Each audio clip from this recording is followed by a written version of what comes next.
Ya, chicos, esta es la segunda parte de inmunoglobulinas, que son técnicas asociadas a las inmunoglobulinas, anticuerpos. Y aquí lo que vamos a ver son el Raya, que es una técnica sumamente antigua. De hecho, vamos a tratar de hablar más sobre la ELISA, ya que tuvieron hartas preguntas y eso es muy bueno que nos pusieran. De hecho, también hay un tópico especial sobre el VIH en ELISA, que lo agregué a última hora, que está muy buena la pregunta. El Western blot y el monoblot, que a veces también funciona para poder confirmar los resultados de la ELISA, ya que da otras cualidades del ensayo. La citometría de flujo, que ahora en diagnóstico tiene una aplicación gigantesca, especialmente para caracterizaciones de inmunodeficiencia, de cáncer, ese tipo de cosas. También técnicas de imagenología como la inmunohistoquímica, la microscopía de fluorescencia, microscopía electrónica también. Y que, de hecho, en la siguiente clase va a ser solamente de imagenología. Ahí vamos a hablar derecho con la física detrás de la microscopía, las aplicaciones que tiene la microscopía, cómo está la microscopía hoy en día, cómo fue evolucionando la historia. De hecho, es uno de los tópicos que más me fascina, que es la microscopía. Es muy bonito. Y otras partes que, una de las preguntas que me dijeron si los anticuerpos solamente se ocupaban para diagnóstico, para análisis, pero no, hay terapias, de hecho, que ocupan toda la tecnología basada en los anticuerpos, que sería como utilizar anticuerpos contra cáncer, contra enfermedad autoinmune. Recuerden que la habilidad de los anticuerpos son neutralizar, en el caso fisiológico, o también dirigir la respuesta inmune. Entonces, las personas que inventaron esta terapia se aprovecharon de ese mecanismo para poder resolver problemas como el cáncer y la autoinmunidad. También hay una aplicación un poquito más lejana, pero parte del conocimiento de los anticuerpos es de los CAR T cells, que son linfocitos T que tienen, pónganlo así como de forma grotesca, un anticuerpo en su membrana, entonces permite hacer linfocitos T que sean específicos para cierto antígeno y dirigir aún más la respuesta inmune. Ahí lo vamos a ver con el tiempo. Ya, empecemos con el Raya. El Raya es como el abuelo de la ELISA, en donde permite detectar antígenos y anticuerpos. Y al ocupar estos elementos que son radioactivos, permite tener una sensibilidad muy alta. De hecho, se ocupaba antes para la detección de hormonas, proteínas, drogas y vitaminas. Este es el límite de detección, que es súper bajito y sirve mucho. Ahora, hoy en día, es muy difícil que encuentren un laboratorio clínico con el Raya. De hecho, lo más probable que van a encontrar son aplicaciones con ELISA. Y esto se da porque esta técnica ocupa radioisótopos y para poder ocupar radioisótopos en los laboratorios hay que tener protocolo establecido, ¿ya? Hay que tener mamparas de protección contra la radiación, hay que tener una disposición especial para los desechos radioactivos, Profe, ¿sí? ¿el límite de detección se refiere como al mínimo de anticuerpos que puede detectar? El mínimo de antígeno o anticuerpos, cualquier molécula que tú quieras Antígeno, detectar, anticuerpo. sí, es lo mínimo que puede Ya. detectar, es eso. Ah, voy a poner el Ah, puntero. ya. Profe, una pregunta Gracias, ¿Sí? profe. a donde se refiere que los anticuerpos, bueno, detección de anticuerpos y antígenos más sensibles, ¿a qué se debía esta sensibilidad? Era por la radiación de lo que Sí, ocupaban, ¿cierto? sí, por la radiación. Ah, ya, Sí. ya. Gracias, profe. Ya. ¿Cómo lo hacen con el uso del yodo radioactivo para detectar anomalías en las tiroides? Esta es una pregunta bastante alejada, pero igual tengo un poco de respuesta. El- lo que hace eso, hay un contador de centelleo. Todos los radioisótopos empiezan a descomponerse por su inestabilidad y van emitiendo energía. Y hay equipos especializados para poder detectar eso. Particularmente el del yodo es porque en la tiroides se procesa el yodo para poder generar la tirosina, si no me equivoco, y toda la hormona asociada a la tiroides. Por eso se ocupa el yodo radioactivo en el caso de los cánceres de tiroides o cuando tienen anomalía en la tiroides. No sé si quedó un poquito respondida a esa pregunta. Ya. Igual les recomiendo que lo averigüen porque yo no estoy muy seguro de eso, ¿ya? Pero creo que va por ahí el tema del yodo. Ya, entonces, el Raya es como el abuelo de la ELISA, pero que ocupa radioisótopos. Por eso tiene ese nivel de detección. Acá yo creo que hay complejidades por el tema de competencia. El tema de competencia es cuando uno tiene un antígeno que quiere detectar, por ejemplo, el antígeno de la muestra de suero de un paciente, y en el kit también tenemos ese mismo antígeno, pero está marcado radioactivamente. Entonces lo que se hace primero es incubar el radioisótopo, o sea, no, el suero del paciente con, con los anticuerpos que están pegados en el pocillo, y luego le agrega el mismo antígeno, pero marcado.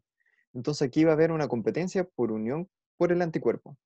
Y lo que se va a ver que a menor intensidad de centello, menor intensidad de la marca radioactiva, uno va a poder detectar mayor cantidad del antígeno en la muestra. Esto se hace por incubaciones que son diferibles en el tiempo. Primero hay una incubación con el suero y luego una incubación con el antígeno marcado. Entonces, todos los espacios disponibles que dejó el suero van a ser rellenados por el antígeno marcado. Y lo que uno va a ver es el antígeno marcado. Eso es lo que va a emitir radiación. Por eso uno puede sacar la conclusión de que a menor intensidad de radiación, mayor va a ser la cantidad de antígeno que se unió al anticuerpo. Así funcionan los temas de competencia. Y es un poco enredado de entender porque es al revés, porque uno tendería a tener la concepción de mientras mayor intensidad, mayor antígeno. Pero estos sistemas de competencia es al revés. No sé si quedan dudas con respecto a esto. Es como inversamente proporcional. Claramente, es inversamente proporcional. Como lo pueden Oye, ver profe, acá en esta gráfica. De hecho. Dígame. pero de todas formas, por ejemplo, si yo añado al, al, Pocillo. a la muestra añado Ujú, este isótopo marcado, ujú. igual lo va a detectar, pero no, no asimilado al anticuerpo, entonces, ¿cómo? O solamente se identifica cuando está asimilado al anticuerpo. No sé si Pero entiende mi pregunta. creo, voy a intentar responderla. Mira, Ya, cuando tú mezclas el isótopo marcado con tu muestra, que ya tiene el antígeno, pero que no está marcado, y lo agregas en conjunto al pocillo con el anticuerpo, ahí va a haber una competencia 50-50. Entonces no vas a ser capaz de poder detectar mucho tu antígeno. Lo que se hace primero es una secuencia de pasos. Primero tú agregas el suero para poder llenar todo el espacio disponible y luego tú agregas el antígeno marcado, como para ver qué quedó libre. Esas son como las maneras cuantitativas para poder hacerlo. Entonces, Se como que podría como repetir. el mercado libre, es como que hay, es porque hay más que de lo normal que se unieran al receptor. Sí. Claro. Pero se podría repetir esta técnica de la competencia de nuevo, por favor, que Sí, no ok. la entendí muy bien. La Gracias. competencia significa que dos antígenos, uno marcado y uno no marcado, van a competir por el espacio de unión con un anticuerpo que está acá, en el pocillo, ¿cierto? Por ejemplo, si una persona está infectada, primero se agrega el suero y este suero va a tener estos antígenos y estos antígenos van a empezar a unirse a estos anticuerpos. Luego, en una segunda fase, nosotros le agregamos el antígeno marcado. Y el antígeno marcado solamente va a ser capaz de unirse a las partes que quedó disponible. Entonces, todo el resto va a ser unido por el antígeno marcado. Lo que uno va a medir va a ser esta parte. ¿Cuánto anticuerpo quedó libre para que ese antígeno marcado se uniera? Profe, ¿Sí? em, Gracias, profe. Ok. ¿cuál es la finalidad de realizar esa competencia entre los antígenos?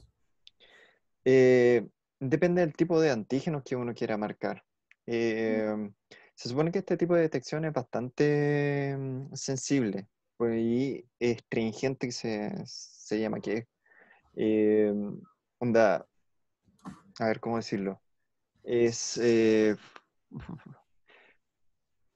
ver, ¿cómo puede decirse?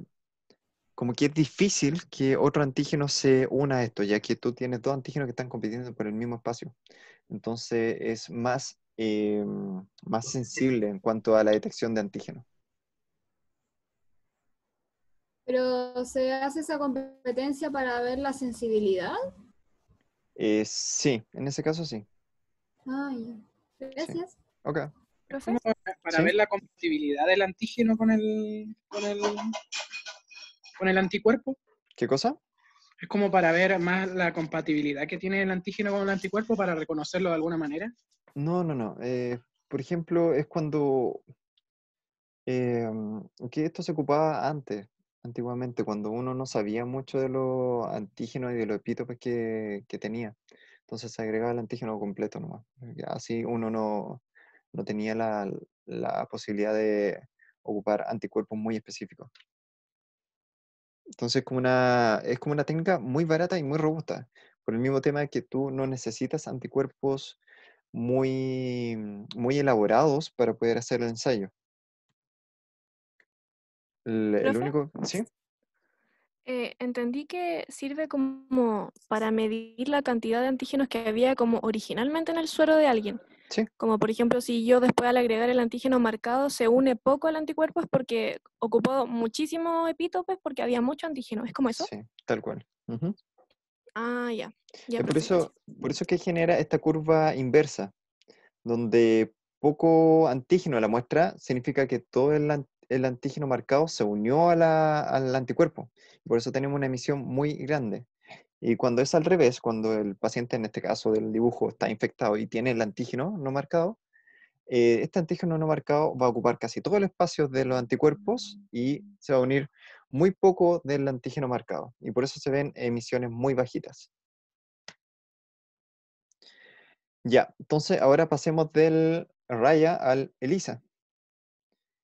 Este es el más usado ahora en clínica, que permite hacer análisis tanto cualitativo como cuantitativo. Ahí tengo después una diapo que va a poder diferenciar estos conceptos.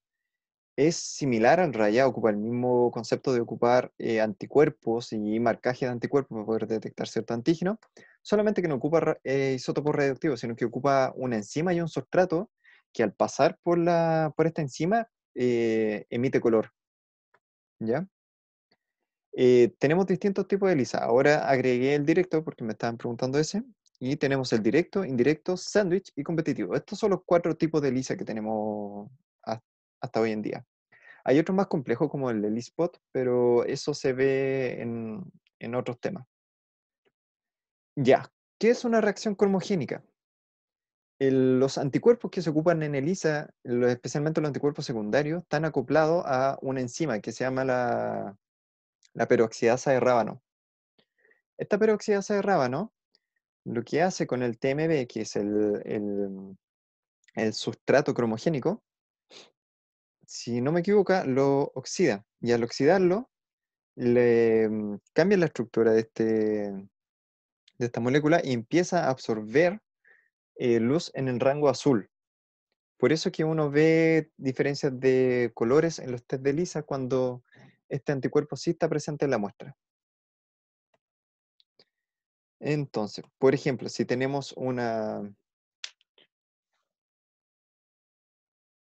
se me pasó una pregunta, de hecho. En este caso, una persona enferma tendría menos emisiones que una persona sana que no posee el antígeno. Según el Raya, sí, por si acaso. No sé si alcancé a responder bien esa pregunta. Hay varios sustratos que son cromogénicos que son capaces de absorber luz. Y el hecho que puedan absorber luz significa que van a emitir un color, o sea, van a reflejar un color. Entonces, en este caso del TMB, lo que va a reflejar va a ser el azul. Y se ve una coloración progresiva del azul. Luego uno le agrega un ácido a esta solución que cambia el color azul a amarillo. Esto por la cantidad de hidrógeno que se pueden asociar a esta molécula. Y lo que uno mide es la absorbancia en amarillo. Disculpe, ¿Cómo? ¿qué era el TMB? TMB es un sustrato que al pasar por la peroxidasa es capaz de emitir color. Ah, ok. Entonces, aquí están los distintos tipos de ELISA. Tenemos el directo, que nosotros queremos detectar este antígeno, entonces tenemos un anticuerpo primario conjugado con la HRP, o la peroxidasa de rábano. Entonces, este nos permite detectar el antígeno directo. El indirecto, a diferencia del directo, hay un segundo nivel de detección. Por ejemplo, con este indirecto somos capaces de detectar el antígeno o el anticuerpo también. Y este es el que se ocupa para el test del coronavirus, que también puse una diapo para que lo revisemos. Y el anticuerpo secundario es el que está marcado. ¿Cuáles son las gracias del indirecto?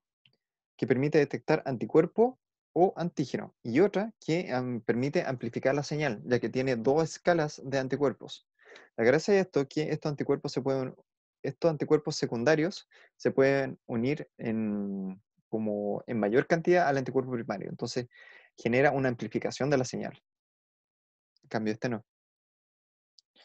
El ELISA Sandwich es uno de los que más se ocupan hoy en día. La gracia de este ELISA Sandwich que tiene una alta especificidad de detección. Al tener un anticuerpo asociado al pocillo donde se va a agregar la mezcla, todos los otros antígenos que no son afines a este anticuerpo no van a estar ahí. Entonces se lavan. Es como una forma de asegurarse una como dos chequeos de especificidad de reacción con anticuerpos. Este ELISA Sandwich permite detectar antígenos y anticuerpos también. ¿Profe? ¿Sí? ¿Ese lavado se hace, por ejemplo, por peso molecular? ¿Cómo es lavado por peso molecular? Por ejemplo, que queden los más pesados al fondo, o cómo se hace ese No, lavado. para nada. Aquí estamos haciendo reacciones de, ¿cómo se llama? De afinidad. Por ejemplo, acá tenemos un anticuerpo contra la proteína spike del coronavirus. Y aquí está la proteína spike del coronavirus. Y todas las otras proteínas presentes en la sangre no se van a unir porque no van a tener afinidad con ese anticuerpo. Entonces, uno lo que hace manualmente es agregarle buffer o agregarle agua para lavarlo y todas las otras proteínas se van. Pero como esta proteína spike está unida al anticuerpo, no se va a ir. Es una detección más específica. O sea, como que se denaturan las otras proteínas que no están unidas. Se lavan, se van por el flujo nomás. Ese es el concepto de lavar, es como sacar del pocillo todo lo remanente que no se unió. Claro, pero mi pregunta es cómo se mantiene ese... Porque cómo no se va en el lavado también. Ah, porque el anticuerpo está pegado al pocillo. Ah, ya. ¿Sí? En ese caso, por ejemplo, cuando vemos qué moléculas están pegadas en el pocillo, en el ELISA directo, el antígeno. Acá, en el ELISA indirecto, también el antígeno. Y acá, en el sándwich, está el anticuerpo. Profe, ¿Sí? Gracias. Ok. un poco tarde la pregunta, pero en el indirecto Ujú. se supone que se amplifica la señal debido al anticuerpo secundario que se une al primario.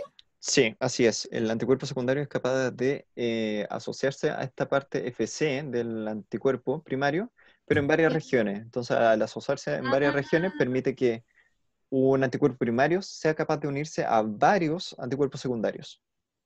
Comprendo. Gracias. Ok. Ya. ¿Y Una el pregunta. sí? El ELISA indirecto busca anticuerpos, ¿no? ¿Qué busca? Anticuerpos y antígenos también. Anticuerpos y antígenos. Ok. Sí. Ok. Y nos queda con el competitivo. Entonces, el competitivo, acuérdense que es un antígeno, que ahora, así haciendo la comparación con el raya, un antígeno marcado, pero aquí está asociado al pocillo, y el antígeno que viene en el suero. El mismo fundamento. A menor señal de este tipo de ELISA, mayor cantidad de antígeno en el suero. A mayor señal de este ELISA, menor cantidad de antígeno en el suero. ¿Sí? Profe, entonces el ELISA competitivo es el que se parece más al Raya. Sí. Ah, ya. Profe, ¿puede repetir la explicación del directo, por favor? O sea, el competitivo, perdón. Sí, el competitivo. Acá en el competitivo lo que tenemos es el antígeno que está asociado al pocillo. Entonces, en una primera etapa, nosotros incubamos el anticuerpo que tiene la enzima con la muestra que queremos evaluar, como por ejemplo con un suero de alguien. Entonces, todo el anticuerpo que queda disponible, que no fue capaz de unirse al antígeno, porque ya no había más antígeno, luego va a reaccionar con el antígeno que está en el pocillo, y ese se va a quedar pegado. Entonces, si tenemos mucho antígeno en la muestra de suero, va a haber poco anticuerpo que va a ser capaz de unirse al pocillo. Y lo que uno va a ver es una señal tenue. El mismo tema del raya, por ejemplo, acá el antígeno que está pegado en la placa, el que está pegado en la placa es como el antígeno marcado. Y el antígeno que está acá es el antígeno de la muestra. No sé si quedó un poco más claro. Profe, no entendí bien. Entonces, agrego primero el antígeno marcado, después llegan los anticuerpos y se unen, ¿cierto? Mira, vamos a hablar de ELISA. Traten de olvidarse un poco del raya. El ELISA lo que hace es tener antígenos o anticuerpos adosados a la placa donde se va a detectar. Ajá. En una primera fase tenemos el suero, que es incubado con anticuerpos que son específicos contra un antígeno del suero, ¿ya? Entonces, si la persona tiene mucho antígeno, todos los anticuerpos o la mayoría de los anticuerpos van a estar ocupados con ese antígeno. Entonces, al momento de agregar esta mezcla al pocillo, solamente unos pocos anticuerpos van a ser capaces de unirse al antígeno pegado a la placa. Entonces, al momento de lavar, se van a ir todos los anticuerpos que no se unieron a este antígeno, y uno después, cuando ocupa un anticuerpo secundario que reconoce este anticuerpo que reconoce al antígeno, va a haber una señal muy baja. Ah, ¿Profe? ya. Ahora ¿Sí? entendí, gracias. ¿Sí?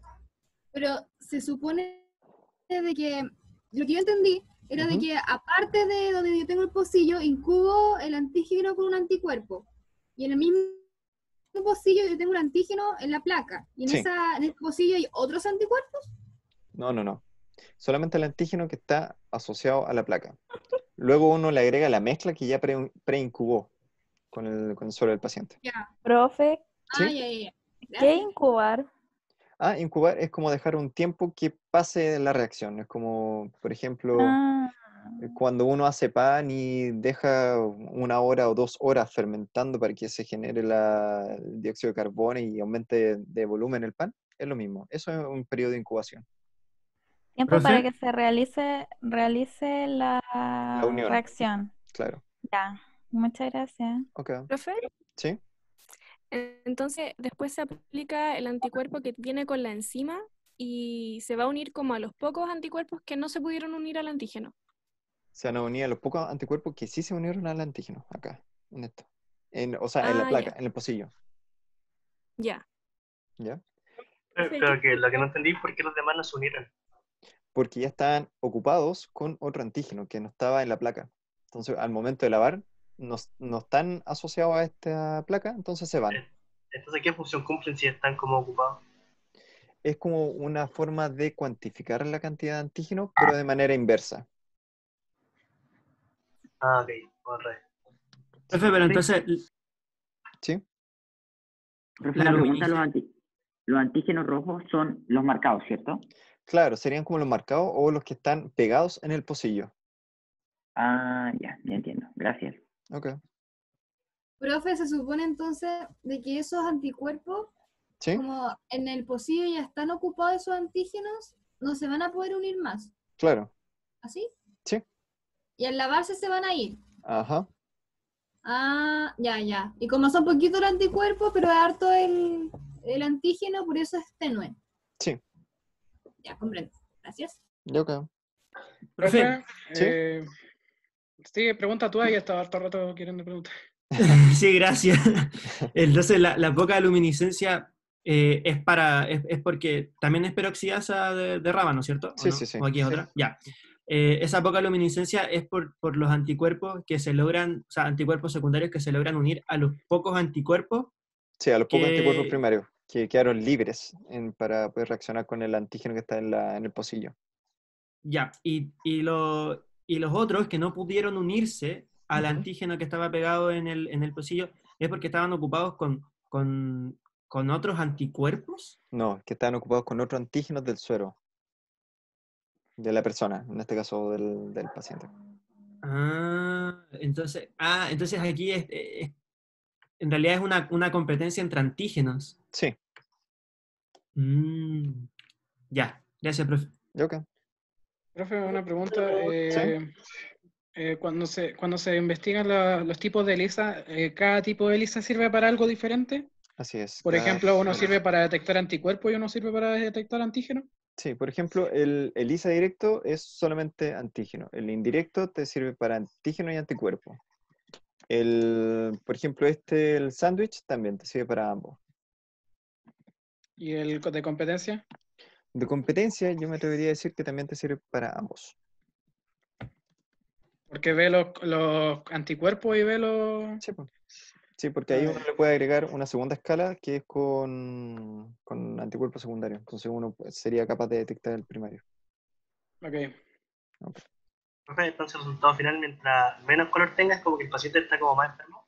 Sí, Tiene como más... si el antígeno significa una enfermedad, sí. Ok. Ok. O sea, sería contrario a la competencia del Raya. Claro, o sea, el fundamento es el mismo. Por ejemplo, el raya, mientras menor intensidad de emisión, era mayor cantidad de antígeno. Aquí exactamente lo mismo. Mientras menor color, mayor cantidad de antígeno en la muestra.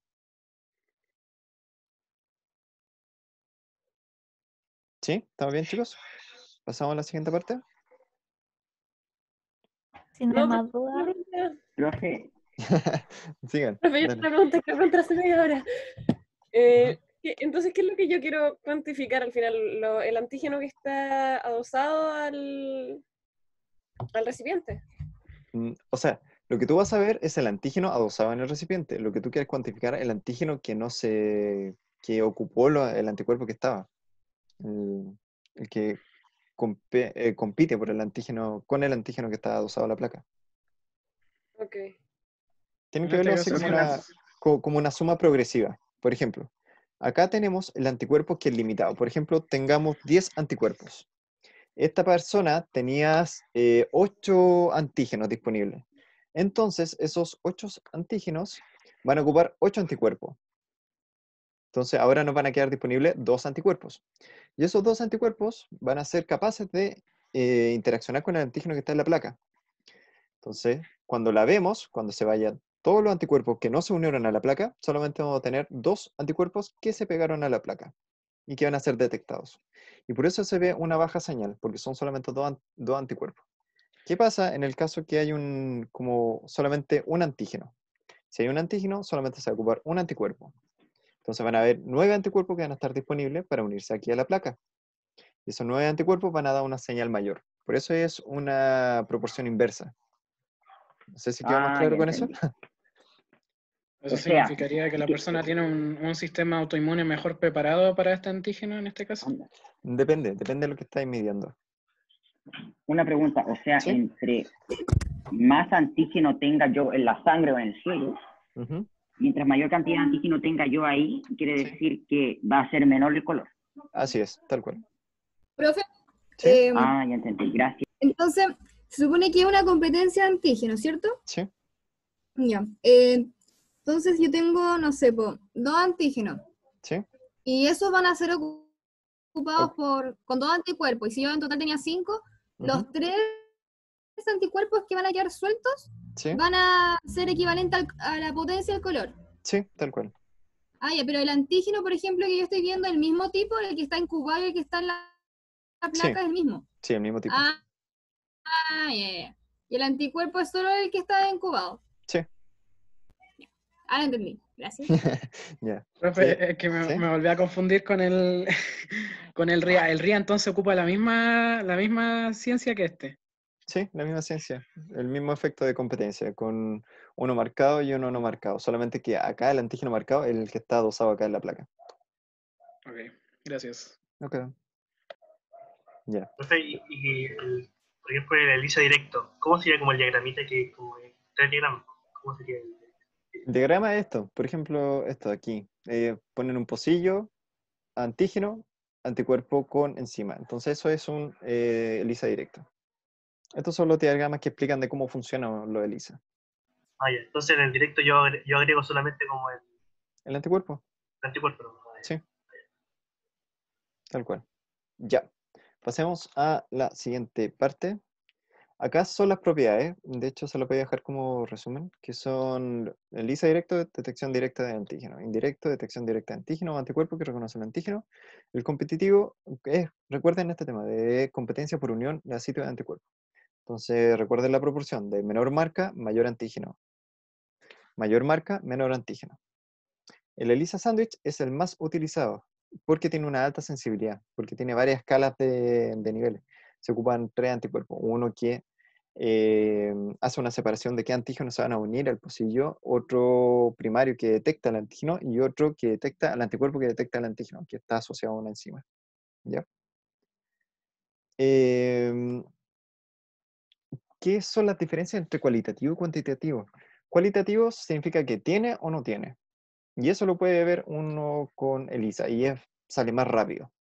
En cambio, si uno quiere ver cuánto tiene de ese antígeno, la persona se tiene que hacer una curva de calibración. Esta curva de calibración se hace generalmente en investigación para poder detectar los niveles, por ejemplo, de una citoquina, cuánto interleuquina 2 tiene esta persona, cuánto TGF-beta tiene esta persona. Y lo que se hace es tener una muestra del antígeno aislado, hecho en laboratorio, y se hace una dilución seriada, por ejemplo, una dilución 1 a 1, 1 a 2, 4, hasta 128 veces más diluido. Y lo que se genera es una coloración progresiva. Entonces, esa coloración progresiva uno lo puede asociar a la cantidad de antígeno que tiene, ya que uno sabe la concentración inicial de ese antígeno. Entonces, si tenemos una muestra X por acá que tiene un color, no sé, parecido entre este y este, podemos saber la concentración de eso a través de una curva de calibración que es esta. Donde uno pone acá en el eje X la concentración del estándar y acá en el eje Y la absorbancia. Profe, ¿Sí? el raya no sirve para cuantificar. Y sí, sí, sirve para cuantificar. También permite Ah, ya. cuantificación.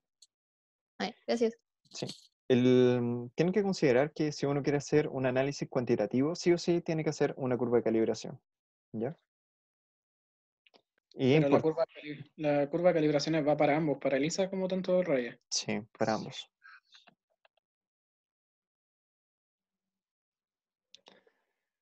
A ver, aquí hicieron una pregunta. ¿La radiación o color la emiten los antígenos marcados al unirse al anticuerpo? Por eso cuando menos antígenos marcados se unen por menos espacio libre, menos radiación. ¿Eso quiere decir que hay más antígenos de suero? Sí, sí, sí. Así es. La radiación es por un átomo que dentro de la producción de ese antígeno se cambió por un átomo radioactivo, un isótopo radioactivo. En el caso del color es porque el anticuerpo está acoplado a una enzima que cataliza una reacción con un sustrato cromogénico que genera color. Profe, ¿Sí? ahora que volvimos a hablar del sustrato cromogénico, no me quedó muy claro como que ese está adosado al anticuerpo, pero Sí, ¿en qué momento cambia de color? ¿Cuando se encuentra con qué cosa? con el sustrato. Por ejemplo, uno hace incubaciones progresivas en el ELISA. Primero agrega el antígeno, luego agrega el anticuerpo primario, después el secundario que está acoplado a una enzima, y al final le agrega el sustrato. Entonces Ah, ahí la enzima va a empezar a catalizar la reacción y se va a ver el cambio de color. ya, entonces sería como el paso final. Sí, el paso final de detección. ¿Ese Ya, sustrato muchas era un gracias. ácido? El sustrato, creo que no es un ácido. Es este acá, el TMB. Generalmente son compuestos aromáticos, ya que para poder absorber o emitir luz necesitan tener esta estructura resonante con los electrones. Ya, Es gracias, que, profe. es que pensé que había dicho un ácido antes cuando estaba explicando. Ah, sí, esto. lo que hace es que uno tiene esta conversión y luego uno le agrega el ácido, que es la reacción de stop, para que esta enzima no siga catalizando la reacción. Y ahí medirlo la cantidad que llegaron todos los pocillos. Ah, ya, gracias. Ok. Profe, ¿a qué se le agrega el ácido? Que no estaba en esa parte de acá, en la clase. Se le agrega el ácido para poder detener la reacción. ¿Pero a qué? ¿A qué le agrego? Al pocillo en sí, el que tiene el sustrato. Ah, ya. Pero así como modo general, no específicamente en un lugar. No en el pocillo, o sea, como uno le agrega líquido a un vaso, tal cual. Ah, ya. Comprendo. Gracias. Ok. Pero Ya. reacciona con la...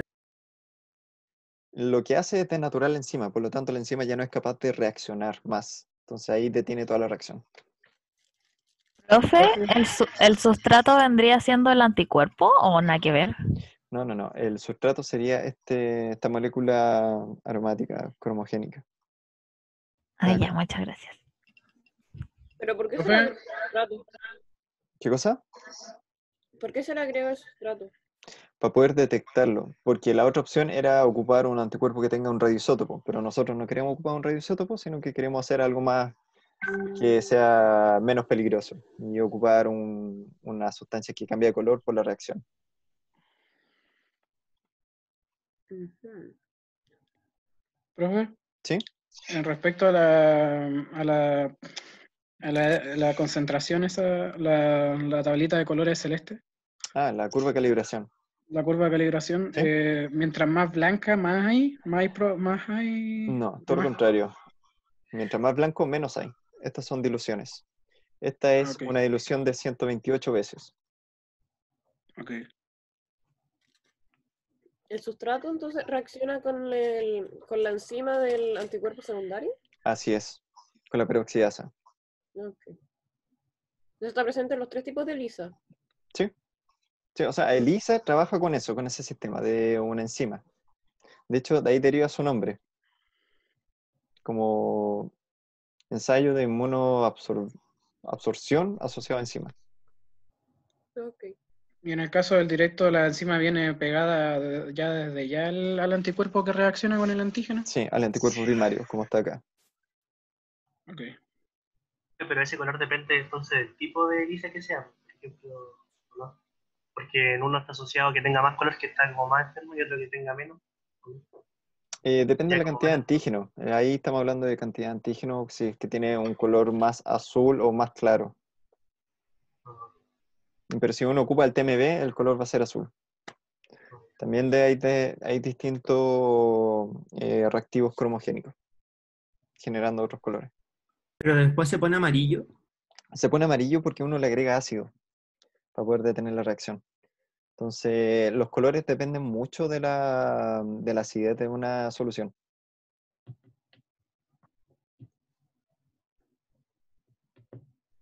Ya.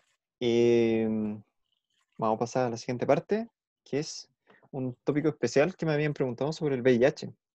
Si, de hecho, yo no tenía ni idea, pero el 27 de junio en Estados Unidos es el Día Nacional del Test del HIV. Y eso fue porque en 1984 recién se licenció y se generó el test para poder detectar el virus de la inmunodeficiencia humana. Y se utilizó esta técnica, el ELISA. El ELISA fue capaz de detectar la presencia de este virus.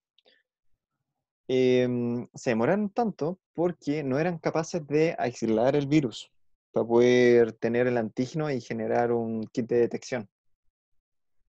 Entonces, con esto ya pudieron hacer el ELISA, lo licenciaron y lo distribuyeron. Y ahí vieron todo el efecto pandémico que generó el ELISA.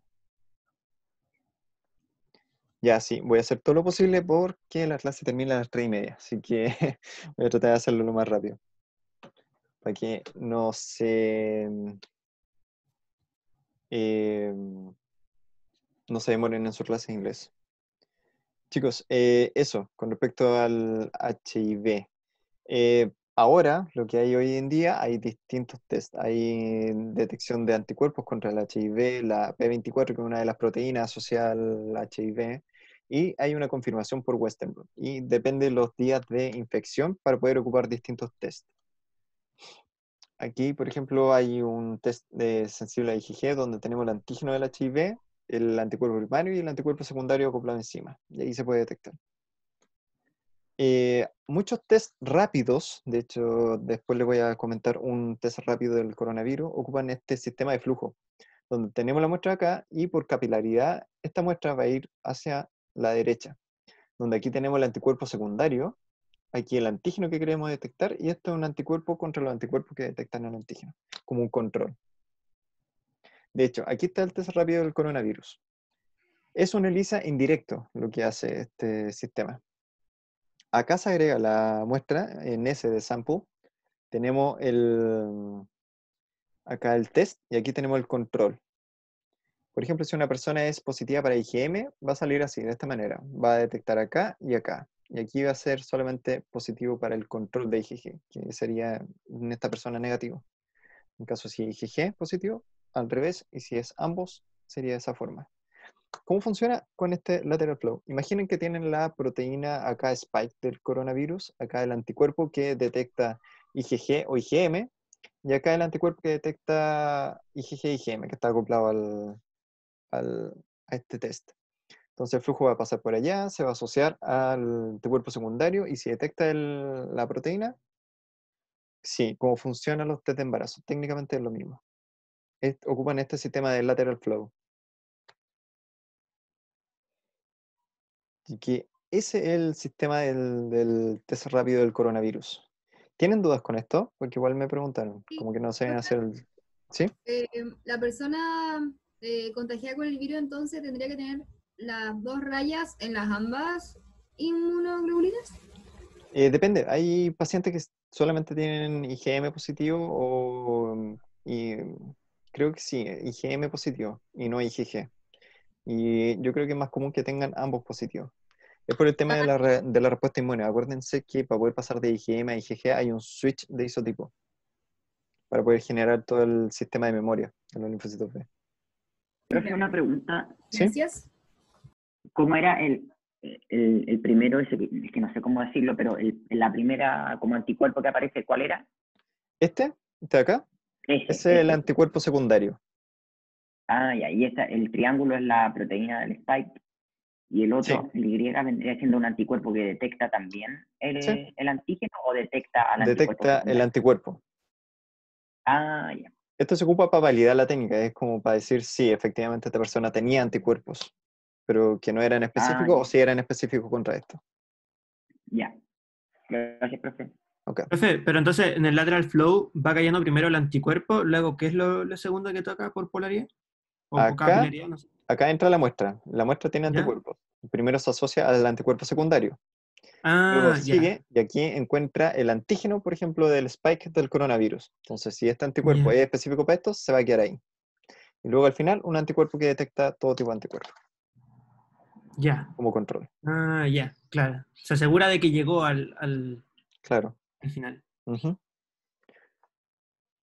Ya. Como dato, tengo también que este test solamente sirve para después de varios días de síntomas, donde recién ellos estipulaban, acá en esta publicación, de los 19 días ya se puede confiar en este test. Entonces hay mucho paso de tiempo de espera para poder identificar la respuesta inmune. Acuérdense que la generación de anticuerpos se demora por lo menos una semana. Entonces, por eso es importante hacer esta detección en el caso de los pacientes asintomáticos, ya que los asintomáticos generalmente van a tener una respuesta inmune un poco más eficiente, en teoría, o quizás nunca generaron la infección a tal nivel como las personas que realmente están muy afectadas. Pero su sistema inmune pudo sobrellevar el tema. Ya, ¿qué otra cosa? El Western blot. De hecho, el Western blot ayuda mucho para validar los ensayos de ELISA, porque a veces, de hecho, especialmente en los primeros días del test de HIV, había muchos falsos positivos. Entonces, para poder validar el tema del ELISA, tomaban la muestra del paciente, le corrían un SDS page, que ahí lo vamos a ver después, y luego lo marcaban con anticuerpo específico y veían si el tamaño de la proteína del virus del HIV-P24 se correlacionaba con lo que estaba detectando el anticuerpo. Esta técnica lo que hace es detectar de manera específica utilizando anticuerpos, pero también nos permite identificar el tamaño de algunas proteínas. ¿Cuál es el paso a seguir? Tenemos la muestra, por ejemplo, muestra de sangre, se desnatura, se pasa por unos geles que permiten la separación por tamaño. Mientras más arriba en el gel, más grande; mientras más abajo es del gel, es más pequeña la proteína. Y luego se hace un traspaso a una membrana semipermeable. Y en esa membrana semipermeable se hace la incubación con los anticuerpos, donde tenemos el anticuerpo primario que va a detectar la proteína y el anticuerpo secundario que va a dar la señal.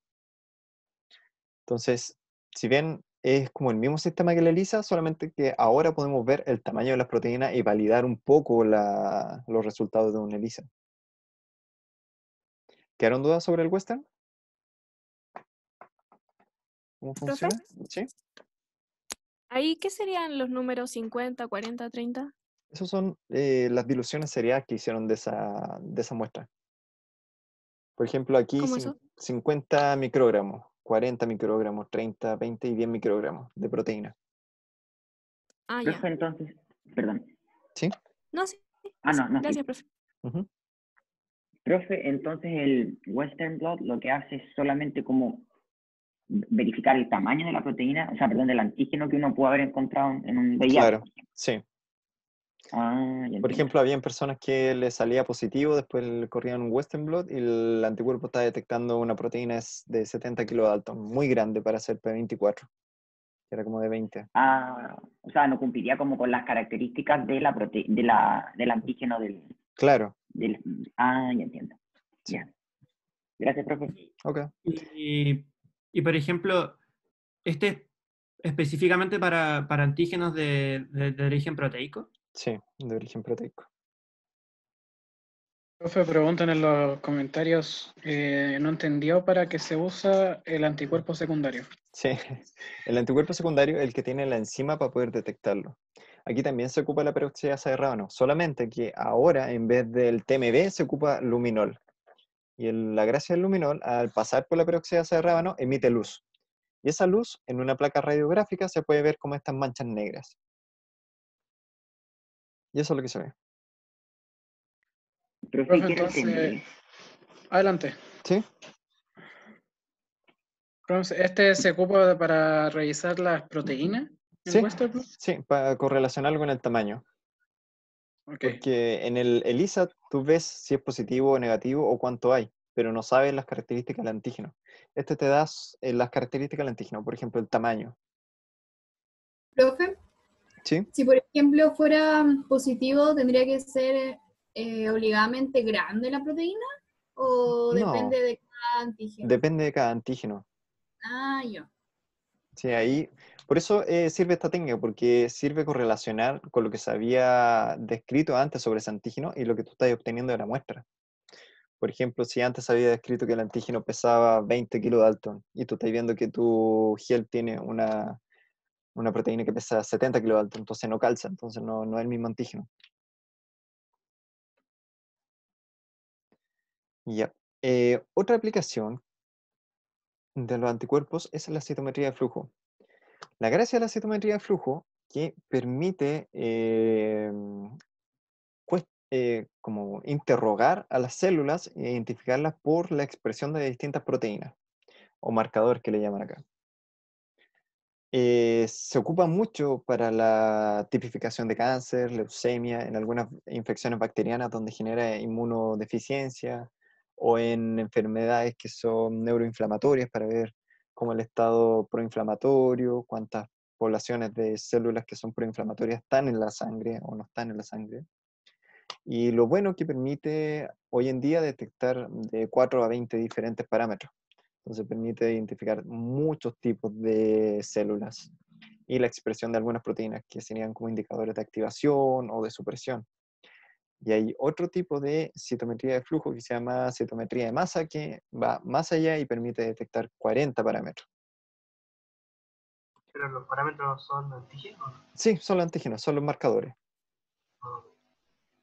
Ok, por ejemplo, si uno quiere identificar linfocitos T, uno puede hacerlo con estos marcadores, CD3, es un marcador propio de los linfocitos T.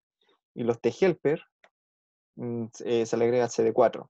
Los citotóxicos, CD8. Aquí las natural killer tienen otros marcadores, que es CD16 y CD56. Los linfocitos B tienen CD19, pero no tienen el marcador de los linfocitos T. Eso lo hace un linfocito B. Los monocitos también, que tienen estos marcadores. Entonces, jugando con estos marcadores, uno puede clasificar distintos tipos de células y evaluar estos tipos de células en la sangre de un paciente. Por ejemplo, si un paciente tiene una inmunosupresión, se caracterizó que tenía bajos linfocitos T.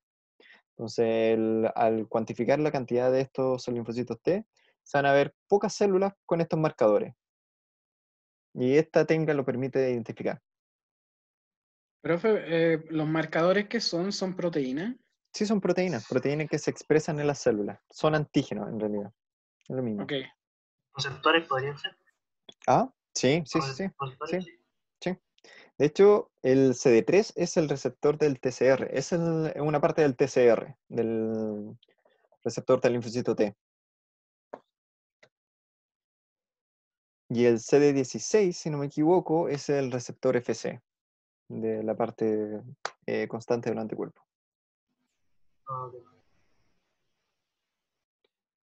Ya, ¿cómo funciona la citometría de flujo? Ahí tenemos la muestra. Se incuba con anticuerpos que vienen marcados. Uno puede hacer anticuerpos primarios marcados o el juego de anticuerpos primarios y anticuerpos secundarios marcados. A diferencia de la ELISA, aquí ocupamos fluoróforos, que son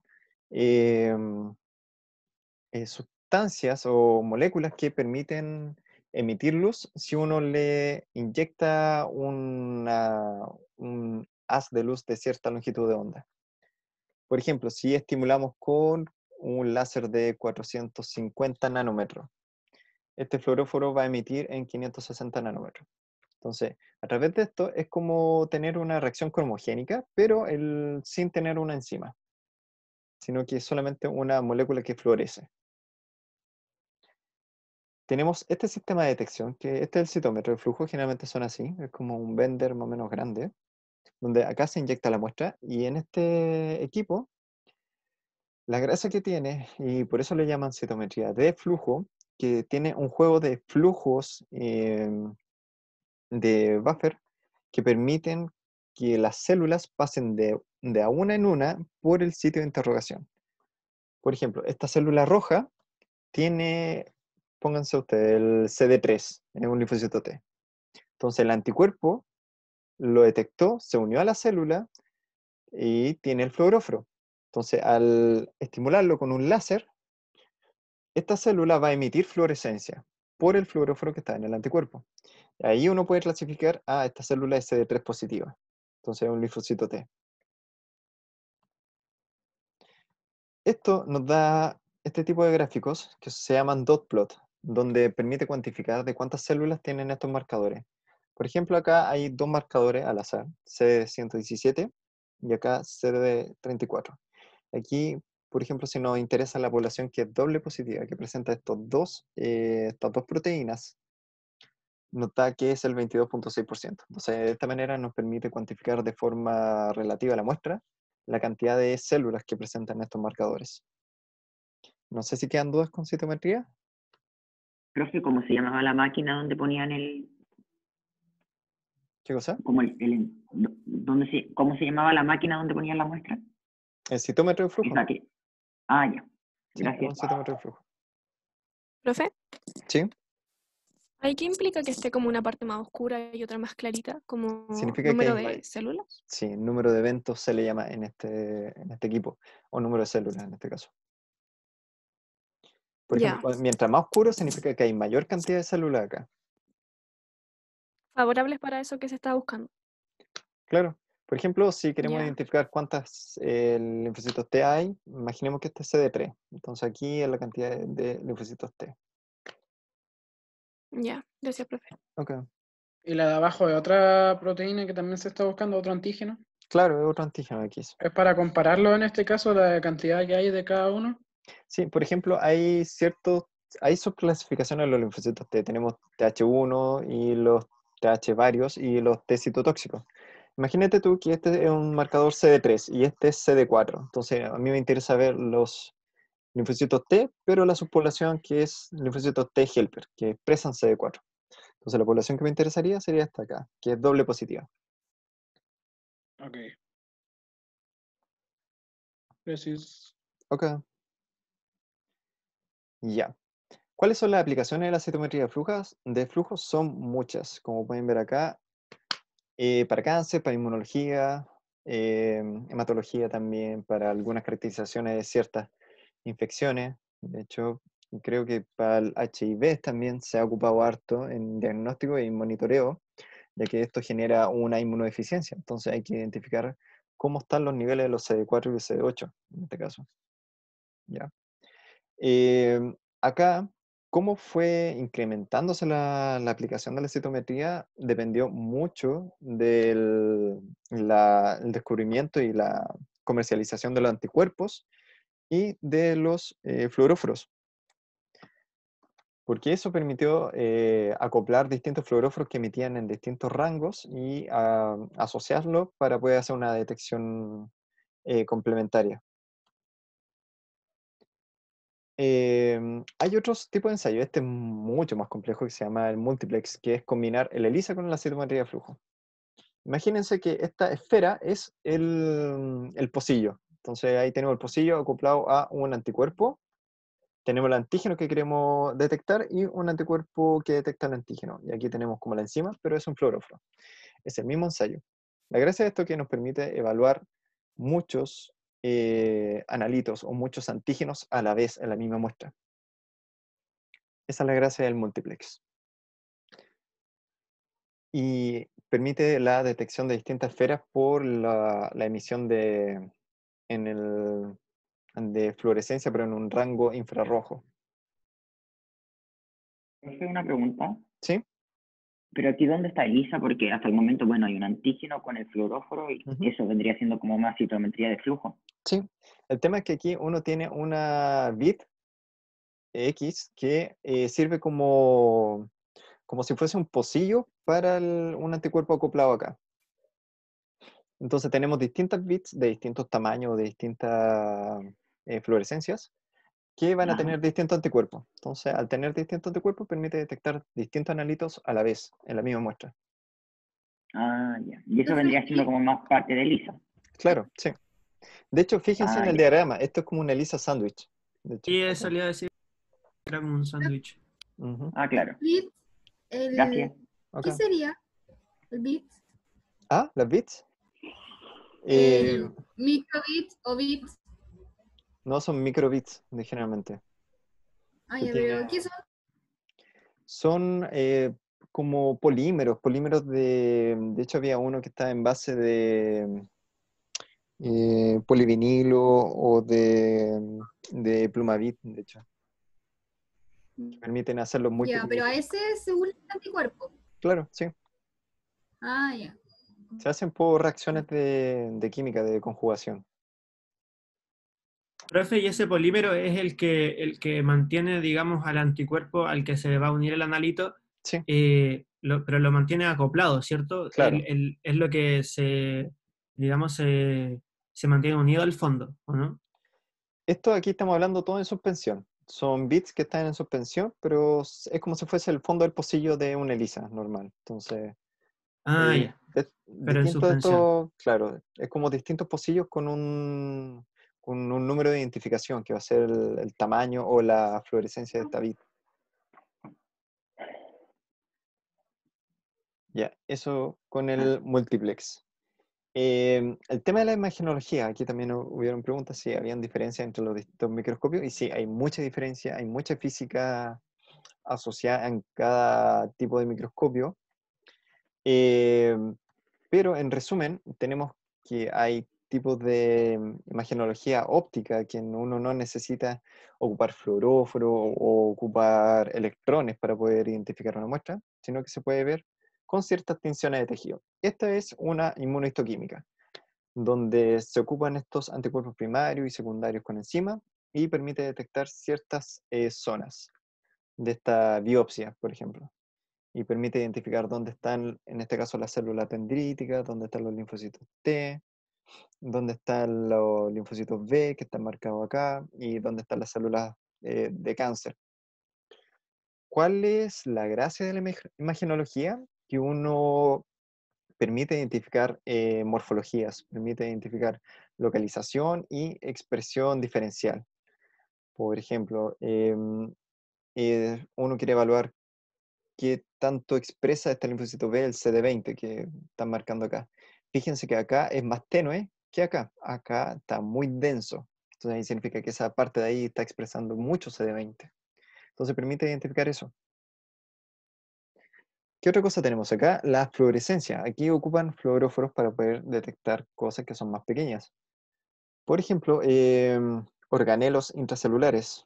Acá pueden ver un microscopio de epifluorescencia que se ve un poco borroso. Este es un microscopio confocal que se ve mejor aún. Y este es un microscopio de superresolución que se ve increíblemente mejor. Como pueden ver acá en esta tabla, hay distintos microscopios y distintos rangos de detección. Por ejemplo, el PET va de 10 centímetros a 0,5 centímetros, supongo. Acá el óptico puede ir hasta 2 micras. El microscopio de fluorescencia va hasta acá, hasta 0,5 micras. Y acá tenemos los de superresolución que llevan incluso hasta los 10 nanómetros, que es sumamente pequeño. Y el microscopio electrónico que va más allá aún, a incluso detectar partículas de 2 nanómetros o 3 nanómetros, que son realmente pequeñas. Entonces, distintas técnicas de microscopía significan distintos niveles de detección. Profe, ¿cómo funciona la inmunohistoquímica? De hecho, lo tengo acá. Esto acá. Esto es la inmunohistoquímica.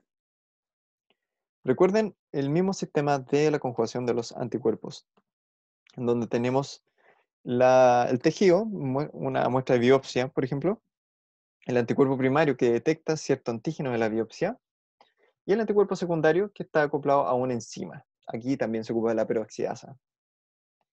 Y al reaccionar a la peroxidasa, genera estos cambios de color. Esa es la inmunohistoquímica. Son tejidos coloreados mediante esta técnica. No sé si se Profe, entiende, ¿sí? ¿y para distintas coloraciones se ocupan distintas peroxidasas o no? Distintos anticuerpos asociados, claro, sí. Se parece a la citometría. Sí y no. La citometría te cuantifica. Es importante que las muestras estén en suspensión. ¿Qué significa suspensión? Que no estén acá inmersas en el tejido. Esto no es suspensión. La gracia de esto es que te permite identificar la localización de las cosas, de dónde están las células, cuánto es la distribución, si hay clúster, por ejemplo acá que están las células más apelotonadas o menos apelotonadas. Esta es la gracia de imagenología. La citometría te cuantifica de forma eh, sin ponderar la localización de esas células.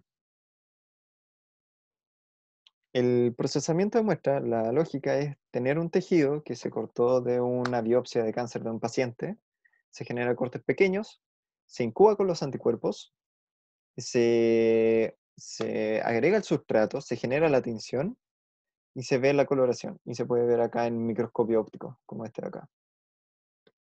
Sin necesidad de tener láser, por ejemplo. No sé si quedó un poco más claro.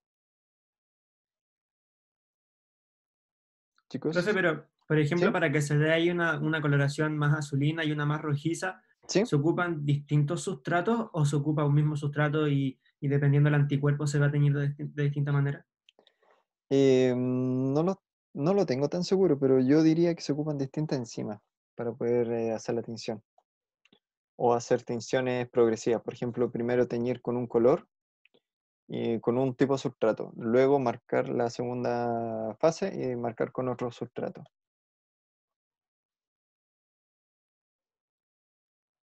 Em, Estas tensiones que son multicolor de la inmunohistoquímica no son tan comunes, generalmente son de un puro color, como esta de acá. Y están acoplados para poder detectar, por ejemplo, algunas poblaciones con hematoxilina y eosina, que es una tensión química, para poder darle estructura. No sé si han escuchado ese tipo de tensión, hematoxilina y eosina. No. No, No. Es una tensión que se ocupa para marcar como células que tienen mayor acidez o menos acidez, marcar un poco el núcleo de la célula. Sirve mucho para hacer raspados de sangre, que se le llama. Como tomar una gota de sangre, hacer un raspado y marcarlo químicamente. Ahí uno puede ver, por ejemplo, neutrófilos, puede ver macrófagos, eosinófilos, basófilos. Profe, ¿y acá no se ocupa el ácido para detener la acción de la enzima? Yo creo que sí, sí, también se debe ocupar. Porque es una enzima igual va a seguir catalizando, entonces sí es necesario ocupar el ácido. Dime. entonces inmunohistoquímica es como para ver el lugar en que están los anticuerpos Sí, sí, en la muestra. Ah, así ya. es. Se Y ocupa eso mucho puede, para biopsias. ya. Y eso, por ejemplo, la ubicación va a terminar alguna patología, algo así, o Sí, nada por que ver? ejemplo, comparen estas dos. Estas dos son sumamente diferentes. Donde aquí tenemos, por ejemplo, células cancerígenas que sí invadieron esta parte y células cancerígenas que no invadieron esta parte de acá. Claro. Entonces ahí se dan características, por ejemplo, para detectar si hay casos de metástasis o de invasión de algunos organelos. Ah, Por ejemplo, buenísimo. cuando se toma muestras de linfonodos para ver cuánta invasión de células cancerígenas asociadas a esos linfonodos están presentes ahí. Mm, Por eso es importante esta técnica de imagenología. ya. Gracias. ¿Ok? Y acá nos pasamos al tema de la fluorescencia. Ahora, en vez de ocupar una enzima, se pasa como a las técnicas de citometría, que es ocupar un fluoróforo, que absorbe luz y emite luz en otro rango. Generalmente se ocupan anticuerpos primarios marcados, ya que es más específico y involucra menos pasos. Y de acá tenemos distintos tipos, como dije, epifluorescencia, confocal y superresolución. Aquí tenemos el de epifluorescencia, confocal y superresolución, parece que sí está acá. El mismo tema, tenemos un raspado de célula o células en una superficie, se marca con el anticuerpo primario, el anticuerpo secundario acoplado a fluoróforo, y ahí se logra detectar todo esto. Acá, por ejemplo, se pueden ver, si no me equivoco, actina, y acá unos puntitos que pueden ser algunas vesículas. Acá se pueden ver los árboles de neuronas. Es importante que identifiquen que hay por ejemplo, un fluoróforo es capaz de absorber en una longitud de onda que es menor, y luego emite en una longitud de onda mayor. Después les vamos a dar más caso en la clase de microscopía. Ahora, si es que queremos detectar para estructuras que son muy, muy, muy pequeñas, que ya no alcanza el microscopio de fluorescencia, ahí ocupamos el microscopio electrónico, que es un aparato gigantesco. De hecho, ocupa toda una habitación para poder tener un microscopio electrónico. Y lo que hace es detectar partículas que son electrónicamente densas. Por ejemplo, proteínas, podemos detectar, DNA también, todo lo que sea como estructuras que están como aglomeradas a nivel de átomos. Hay también una técnica que se llama Immunogold, que es ocupar anticuerpos pero que están acoplados a partículas de oro. Y el oro es es un elemento que permite generar estas imágenes muy oscuras, muy electrondensas, para poder hacer un marcaje específico. Por ejemplo, acá tenemos una imagen sin inmunogold, en donde podemos ver los cilios primarios y la distribución de los cilios primarios. Acá son puros microtúbulos, donde ahí uno puede identificarlo. Para poder identificar esto, generalmente se asocia a otras técnicas como inmunogold y después con el entrenamiento del ojo uno puede identificar ciertas estructuras, como vesículas, como el DNA. Acá, lo que les voy a mostrar acá es un receptor de poro, donde tiene dos subunidades, esta subunidad amarilla y esta subunidad que es un poco más verde. Y se ocuparon dos anticuerpos en paralelo, uno con una partícula de oro más pequeña y una con una partícula de oro más grande. Y eso nos permite identificar esto, la distribución de ambas subunidades. Por ejemplo, acá hay una subunidad grande con dos subunidades chicas, otra más chica acá y otra chica acá. Y acá también tenemos una muy grande y tres subunidades chicas acá. Entonces esto nos habla de la distribución entre subunidades. Aquí ya estamos hablando de cómo se estructuran las proteínas entre sí. Entonces es más pequeño el universo que se detecta con el microscopio electrónico. Acá les dejo la microscopía, o sea, la imagen del coronavirus. De hecho, los virus se pueden detectar con este tipo de microscopio. El de fluorescencia no alcanza. De hecho, aquí la escala son 100 nanómetros. Y el coronavirus, bueno, le pusieron ese nombre porque se ven estas espículas, que es la proteína spike, que asemeja a una corona. Eso. No sé si tienen dudas con respecto a la parte de imagenología. No, profe. ¿Sí? Sí, estamos bien. ¿Ah? No, o sea, yo no tengo... yo no tengo ninguna duda con Ya, ok. microscopía electrónica. Ok. Ok. Ok. Ya, sigamos. Entonces, de aquí pasamos a anticuerpos como terapia. Me habían preguntado también por el foro si los anticuerpos solamente servían para diagnóstico, pero no. También se pueden ocupar en terapias. Acuérdense del rol de los anticuerpos en fisiología, que es interferir con la acción normal del antígeno, generar las distintas, como el tema de la neutralización, la opsonización, llamar al sistema del complemento, llamar a otras poblaciones celulares para que eliminen el antígeno. Entonces, en base a eso, se empezó por ejemplo, a caracterizar ciertos tipos de anticuerpos que permitían una terapia de ciertas enfermedades.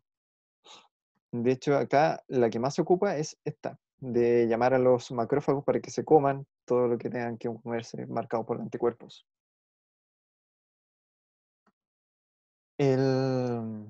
¿Cuáles son las aplicaciones terapéuticas? Tenemos todas estas y todas Profe, son ¿quiénes llaman marcas. a los macrófagos? ¿A los ¿Qué cosa? macrófagos, perdón? ¿Quiénes llaman a los macrófagos? Los anticuerpos. Acuérdense que los anticuerpos tienen una región, que es la región FC, y estas células, los macrófagos, tienen estos receptores de FC. Entonces van a detectar los anticuerpos y van a neutralizar el antígeno. Ah, ok. Entonces, este uso de anticuerpos como terapia es una manera de dirigir el sistema inmune, ocupar la misma herramienta que tiene el organismo para poder eliminar ciertas patologías. Acá tenemos la mayoría de los anticuerpos. ¿Sí? ¿Cómo era? ¿El macrófago reconoce esta parte FC del anticuerpo y se lo come? Sí, ¿O, se come al antígeno, o la ya me- bacteria, o la célula, claro. y ahí como que se elimina el anticuerpo? Se elimina el anticuerpo y el antígeno. Esa es la gracia del marcaje con anticuerpos.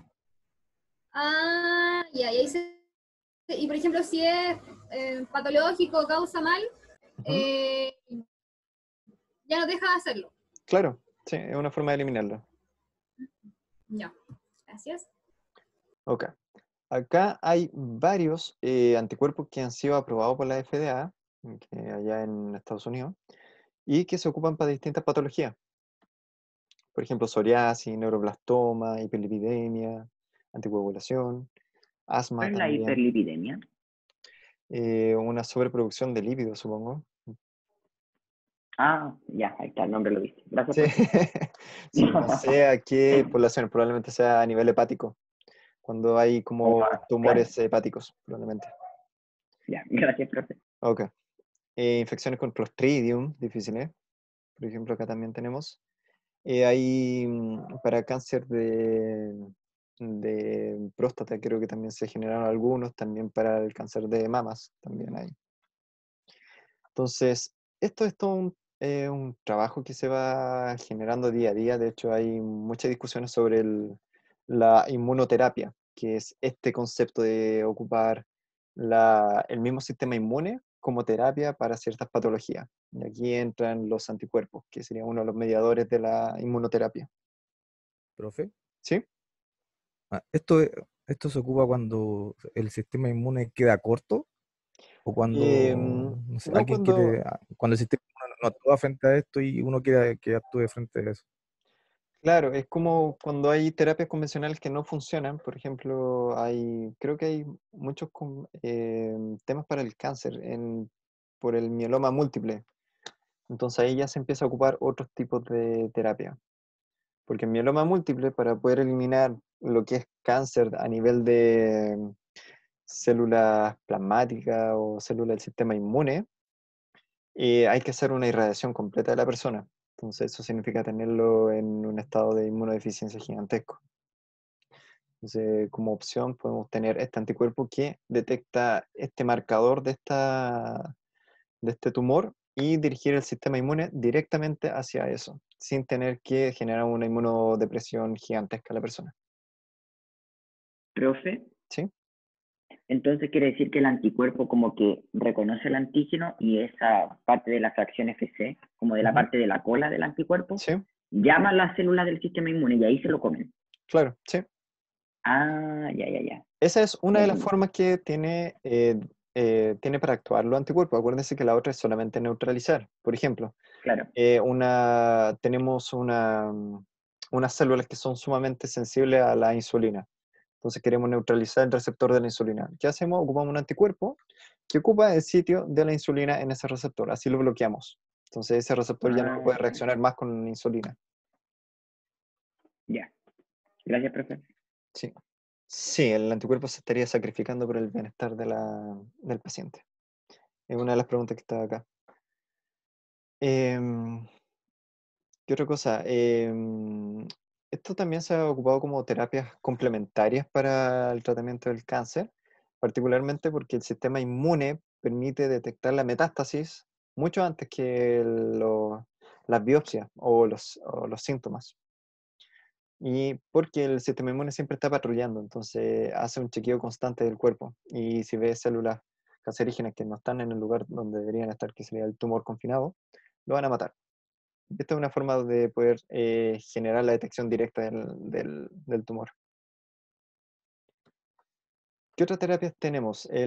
Bueno, esto se basa en el conocimiento de los anticuerpos, que son los Chimeric Antigen Receptor T cells, en donde tenemos el anticuerpo, se secuencia la parte que detecta los antígenos, los CDR. Entonces se conoce la secuencia que genera un péptido que permite reconocer cierto antígeno. Y eso se lo agrega a los linfocitos T. Y al agregárselo a los linfocitos T, lo podemos hacer específicos contra ese antígeno. Entonces, lo que se hace metodológicamente, se toma la sangre del paciente que tiene esta enfermedad, se purifican los linfocitos T, los transformamos genéticamente para que expresen este nuevo receptor con la secuencia CR, y luego se reinyectan en la persona. Entonces ahora vamos a tener linfocitos T que van a ser específicos contra ese antígeno. Y esto se ha ocupado para mielomas. De hecho, todos los problemas de cáncer a nivel de sistema inmune se han tratado, o sea, han tenido una muy alta eficacia con este tipo de tratamiento. Profe, ¿Sí? entonces como que se genera, no sé si un clon, pero una copia de un anticuerpo, pero en un linfocito T. Claro, sí. Ah, ya. Gracias, Entonces, profe. es como inyectarle El receptor en el linfocito claro, T. en el linfocito T para que detecte ciertos antígenos. Por ejemplo, ¿Qué es el como antígeno de una célula tumoral. Profe, ¿y esas células reinyectables, o sea, que se reinyectan, son reproducibles? ¿Se pueden reproducir después en el paciente o no? Sí, sí, tienen varios ciclos de reproducción. De hecho, es uno de los índices de ver la activación de estos linfocitos T. Los linfocitos T, cuando se activan, generan dos respuestas. Una es como la invasión a cierta zona donde hay antígeno, y la lisis del antígeno, y también la proliferación de estas células. para poder tener una mayor cantidad de linfocitos T efectivos contra el antígeno. Gracias. Sí. Ya, como resumen, tenemos ¿cuál es la base en general de la aplicación de los anticuerpos? Recuerden, los anticuerpos son muy específicos, entonces a partir de esta especificidad de los anticuerpos se generaron todas estas aplicaciones biotecnológicas. Recuerden que el RAYA y el ELISA sirven para la detección de antígenos y anticuerpos en el caso de algunos ELISA. El Western blot nos sirve para la detección de proteínas y la caracterización a nivel de tamaño. La citometría de flujo nos sirve para la caracterización de células presentes en una muestra. Por ejemplo, una muestra de sangre, una muestra de algún fluido X, y donde se quiere evaluar ciertas poblaciones celulares. La inmunohistoquímica, que se ocupa en biopsia, en histopatología, para identificar la distribución de ciertas poblaciones celulares, o para poder detectar la metástasis o la estructura de un tumor, si está confinado o no está confinado. La microscopía de fluorescencia, que permite caracterizar más allá los tejidos y las células, los componentes intracelulares. Y la microscopía electrónica, que va más allá, que va a detectar estructuración del DNA, por ejemplo, si está muy condensado o menos condensado, la distribución del organelo, la distribución de las proteínas en cuanto a receptores o asociación de proteínas, y la caracterización también de virus. Ya, entonces, cuestionario. Creo que tenemos tiempo todavía, ya, 5 minutos. Entonces, vamos a dejar solamente una pregunta. ¿Quién se anima con la primera? Ya que hubieron muchas preguntas con Elisa en directo y Elisa Sandwich. ¿Quién puede nombrar diferencia? ELISA en directo ocupa dos antígenos, uno primario y uno secundario, y el ELISA Sandwich ocupa dos anticuerpos, Sí, un anticuerpo. anticuerpo primario y uno secundario, Ujú. y el otro ocupa dos anticuerpos, pero que los dos se acoplan al antígeno. Ya, muy bien, sí. Recuerden también que el ELISA Sandwich es más específico, es más... una de las técnicas más específicas que se ocupan para detección de antígenos. A ver, ¿qué información aporta el Western blot que no puede dar el ELISA? ¿El tamaño? El tamaño, la Tamaño de las caracterización. proteínas. Sí, el tamaño de las proteínas. Por eso muchos test de ELISA se corroboran con el Western blot. Ya. Profe, por ejemplo, esa es la que dice el tema de los efectos. ¿Sí? Podría, por ejemplo, no sé porque no se me ocurrió como ejemplo. ¿Qué efecto puede generar la terapia de anticuerpos? Sí. ¿Sería Acuérdense- como solo sanar o podría también, por ejemplo, perjudicar? Sí, puede perjudicar, porque hay, por ejemplo, el cáncer también expresa antígenos que son comunes al organismo, solamente que los sobreexpresan. Entonces, a veces cuando uno ocupa por ejemplo, ponte tú que quieres, hay un cáncer que te sobreexpresa el receptor de insulina, ponte tú.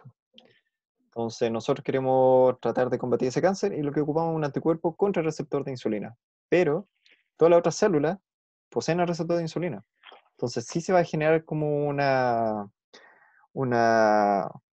como un efecto secundario en los tejidos normales. Va a estar más afectado el tumor, pero también va a haber efectos secundarios. No sé si se entiende. Sí, sí, profe, sí, caché. Ya. Los posibles efectos de uso de terapias con anticuerpos, acuérdense del tema de neutralizar el antígeno, y lo otro es direccionar la respuesta inmune contra el antígeno. Ujú. Ya, esto, que ya lo hice, espero que lo hayan hecho. Sí. Ya. Sí. Ya, y ahora entramos en la parte de mini trabajo, Pero- chicos. ¿Sí? Yo no entendí. No, prefiero. No, sí, eso. ¿Sí? Seguro. Ya, ok. Acuérdense que le había dicho en la clase anterior que el mini trabajo va a ser individual, donde van a responder una pregunta científica en específico y utilizando los conocimientos de estas dos exposiciones, la de hoy día y la de la semana pasada.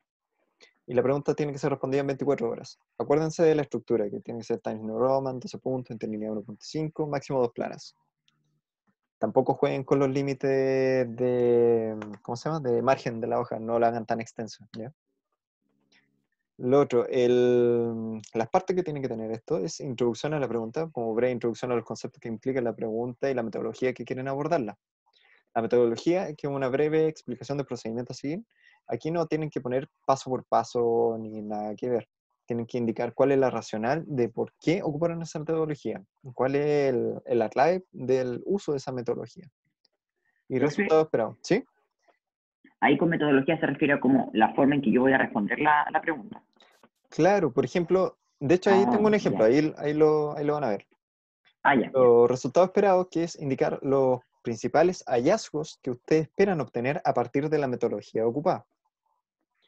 Y las conclusiones indican las principales conclusiones del resultado. Aquí se va más que nada al tema de la metodología. ¿Por qué esa metodología es importante? ¿Cuáles son las otras implicaciones que tiene?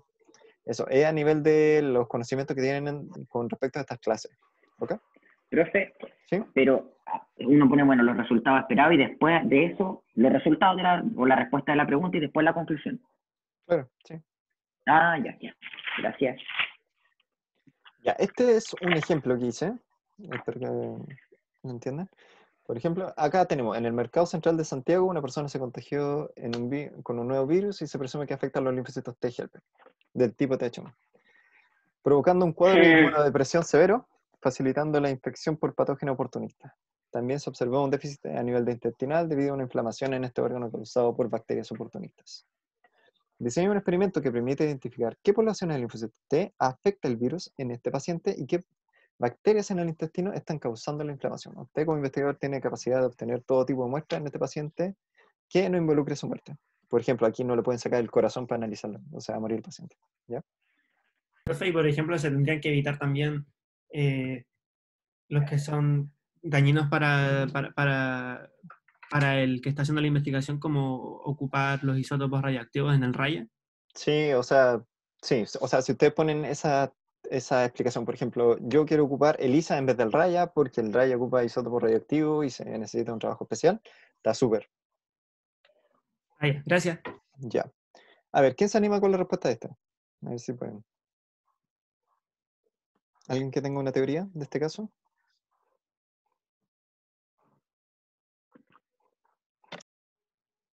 Se tendría que ocupar una sintometría para detectar el linfocito T. Así es, de hecho, esa es una de las respuestas. La introducción, que espero que tengan la introducción de este caso, es como descripción breve del caso, que es una inmunodeficiencia, por ejemplo, ¿ya? Como qué significa y por qué es importante medir las poblaciones celulares para poder detectar la inmunodeficiencia. ¿Cómo se pueden evaluar algunas poblaciones en la sangre? Acá entra de lleno la citometría de flujo. ¿Cómo se puede evaluar en biopsias? ¿Qué técnica nos permite evaluar en biopsia? Por el tema del intestino. Acuérdense que este paciente también tenía una inflamación en el intestino. Ahí se puede sacar un pedazo de intestino y hacer una biopsia. Entonces la metodología que aquí se ocupa es citometría de flujo para evaluar las poblaciones de sangre. Ojalá que pongan algunos marcadores, si es que tienen tiempo de buscar algunos, ¿ya? O también en el caso de la inmunohistoquímica para evaluar la inflamación del tejido intestinal. Profe, ¿cómo ¿A marcadores? qué se refiere con marcadores? Las proteínas que expresan, si se acuerdan de la diapo de citometría de flujo, el CD3 que marcaba los linfocitos T, el CD4, los T helper, el CD8, los citotóxicos, cosas así.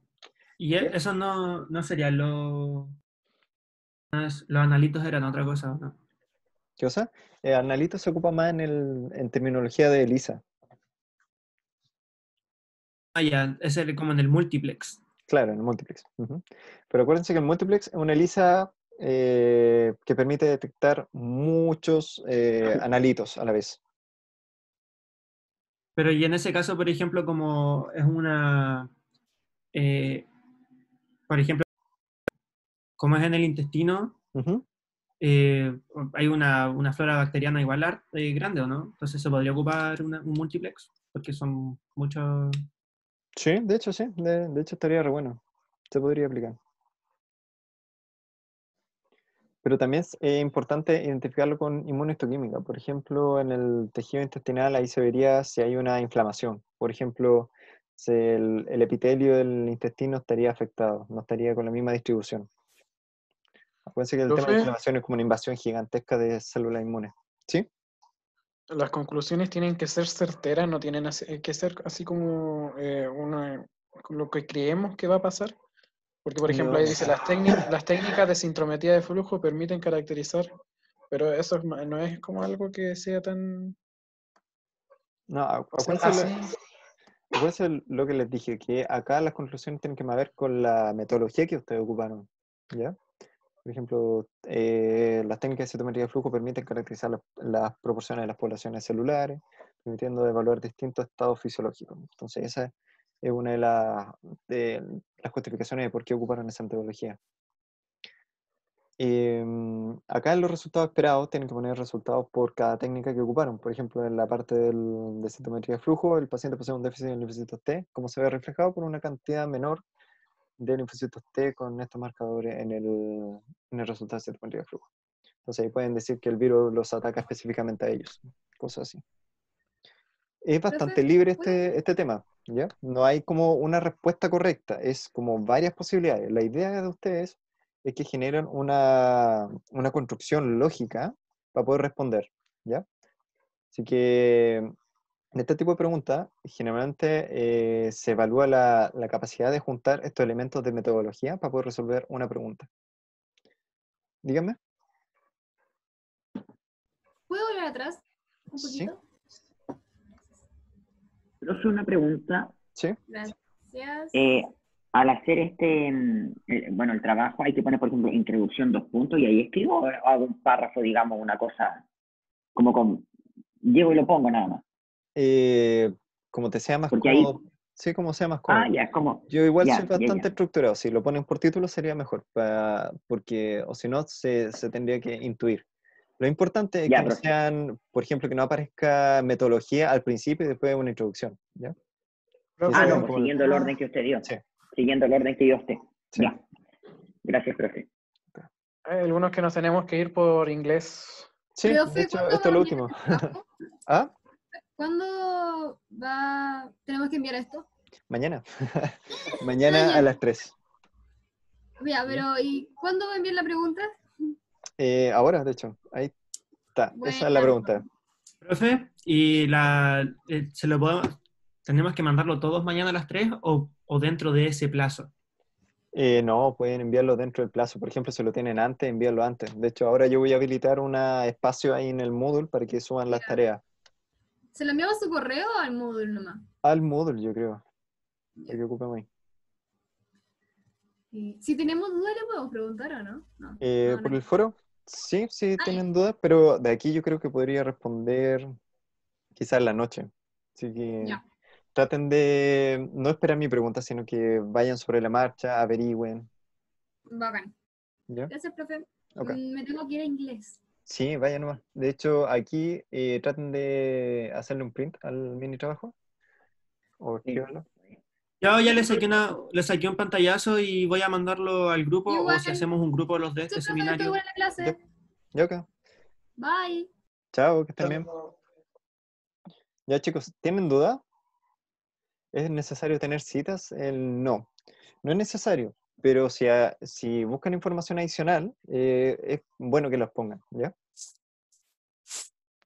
Profe, entonces no sería necesario poner una bibliografía. No, siempre y cuando la hayan ocupado, ¿ya? ¿Cómo? Siempre y cuando la hayan ocupado. Por ejemplo, si googlearon en Claro. alguna parte. Lógico, sí. Profe, ¿va a subir este PowerPoint a Moodle para tenerlo como de... Sí, yo creo que lo voy a cambiar por la diapo que estaba antes. Profe, ¿Sí? y por ejemplo, en el caso de que yo haga el trabajo y ocupe las dos planas, ¿puedo, por ejemplo, ocupar una tercera para la bibliografía o la bibliografía tiene que estar dentro de las dos planas? Sí, tiene que estar dentro de las dos planas. Ya. Ya, no sé, chicos, si tienen más dudas. Profe, tengo una última pregunta. Esto ¿Sí? es como más que nada una posible respuesta a esta pregunta. Oye, Sí, me sí. equivoqué, ¿no? Sí, o sea, mira, aquí no hay respuestas que sean... no es una pregunta de una única respuesta, aquí pueden haber múltiples respuestas. De hecho, Ya. pensando yo, tengo por lo menos posibles respuestas para poder resolverlo. ¿Ya? Ya, Entonces, ustedes tienen que ver la estrategia. ¿Ya? ¿Profe? Ujú. ya, profe, gracias. En la introducción se supone que yo tengo que intentar explicar todo como entre comillas la materia que se necesita para poder entender la pregunta. Sí, pero de manera muy simple.